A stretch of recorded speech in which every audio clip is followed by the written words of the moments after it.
મારી હાજરીનો રેકોર્ડ એકદમ પરફેક્ટ હતો અને ફોર્ડમાં મારો 11 વર્ષનો અનુભવ હતો, પણ માત્ર $1.95ની કૂકી માટે મેં બધું જ ગુમાવી દીધું. હું 60 વર્ષનો એક ઇલેક્ટ્રિશિયન છું.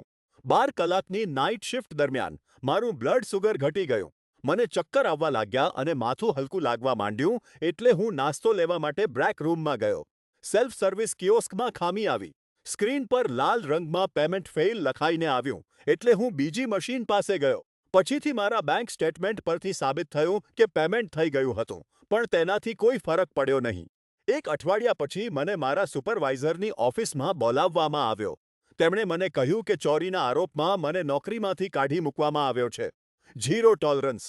મને મારા પોતાના સાધનો લેવા માટે મારા સ્ટેશન પર પાછા જવા દેવામાં પણ ન આવ્યું. મને તરત જ બિલ્ડિંગની બહાર કાઢી મૂકવામાં આવ્યો. મને લાગ્યું કે આ કોઈ મજાક છે.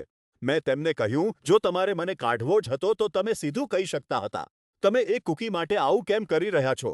સૌથી ખરાબ વાત શું હતી? હું એકલો નહોતો. મારા સહકર્મચારીઓએ મને કહ્યું કે $2ના ડ્રિંક માટે પણ લોકોને નોકરીમાંથી કાઢી મૂકવામાં આવ્યા છે.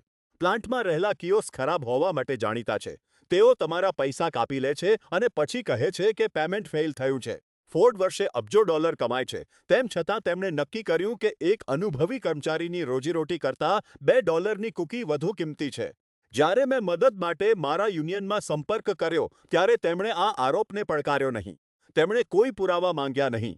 તેમણે તો બસ મને માફી માંગવા કહ્યું.